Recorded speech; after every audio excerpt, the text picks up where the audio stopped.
Hi everyone. Today I'm reviewing Daniel Lieberman's Exercised, the science of physical activity, rest and health. So the premise for this book is, to my mind, a really interesting one. Nowadays there's a wealth of conflicting information about exercise, rest, and you don't really know what view to take in a sense. There's so many different opposing attitudes and advice, it makes it difficult to know what the best thing is to do. So in this book, Lieberman takes some of those biggest myths about exercise and sets out the scientific evidence about them. So the book gets off to a slow start, but it settles into a particular pattern. What's the myth or assertion that people tend to believe, followed by an interesting anecdote or relevant story, and then the evidence and the arguments for and against, and obviously a conclusion about that myth. So the questions examined seem legitimate. How much sleep do we need, for example? And the other important aspect is dismantling the debate around that myth. So obviously the assertion about sleep, where did we kind of get the figure of 8 hours of sleep a night? Is that accurate? Where did it originate from? What does the evidence say? That's the kind of process that Lieberman follows in this book for these myths. And Lieberman's really effective at reviewing the evidence. He includes sufficient evidence at points when you need it, and he gives a balanced take. And I think this obviously owes to his background as a scientist, and it helps you keep up the arguments for and against, and it's laid out quite clearly, which makes it very compelling. Nor is it over much on detail. You have enough to look more deeply into the key points without having to check the references every 2 seconds.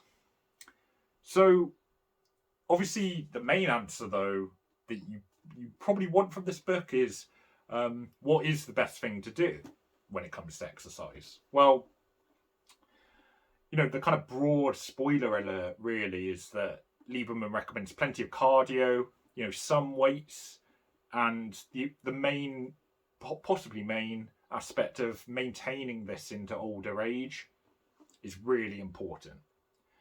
So consistency and longevity is more important than the type of exercise, the amount of protein you take, the earphones you use, the brand clothing you wear. And obviously I'm being facetious with some of those points, but I like that he considers wider aspects such as modern capitalism on the West, such as in his discussion on sleep.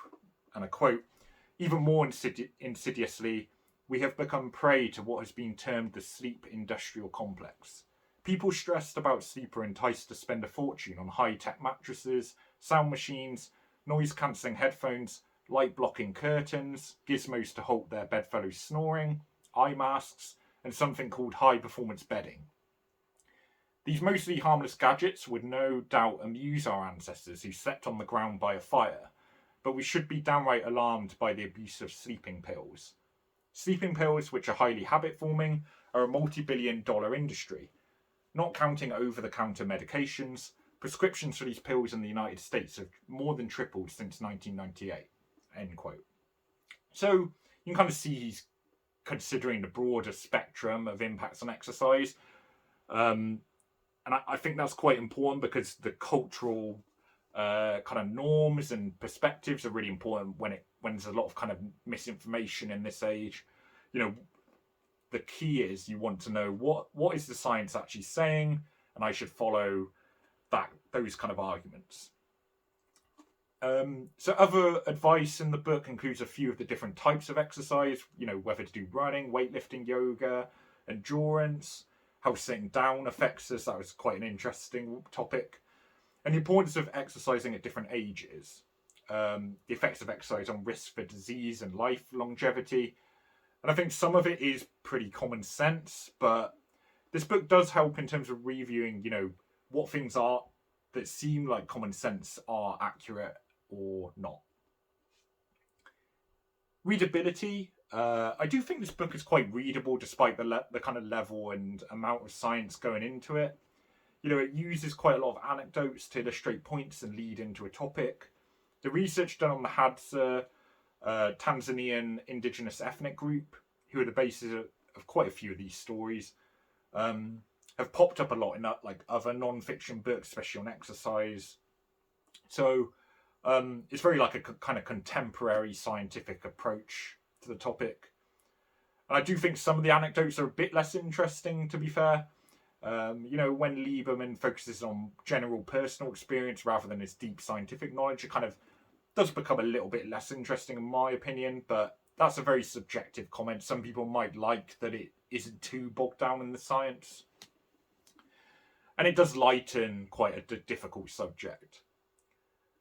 As for the more scientific writing, obviously there are plenty of complex terms and biological terms, which for the most part Lieberman, breaks down or explains, but there were definitely some unexplained words where I had to kind of go away and look it up myself, which, you should be including definitions for everything, but I'm pretty sure some weren't in there.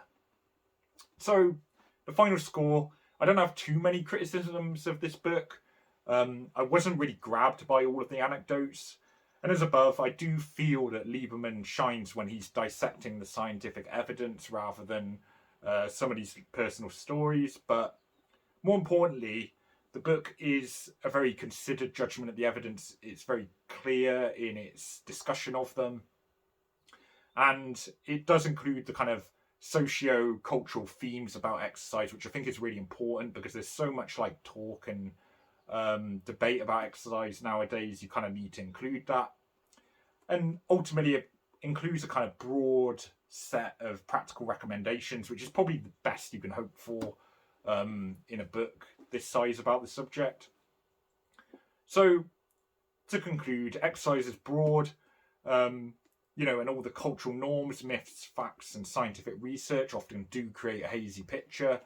But with this approach that Lieberman takes, really questioning why certain assertions have been made about exercise and rest, it does help shed light on a really complicated subject. And it's really worth your time if you're interested in the subject. So I'm giving this one an 8 out of 10. Pretty strong book. Definitely worth a read and a bit different to a lot of the other stuff I'm reading. So quite enjoyed this one. So thanks for listening. Be continuing to review books on a range of topics, so stay posted for those. And please do like and subscribe. Cheers.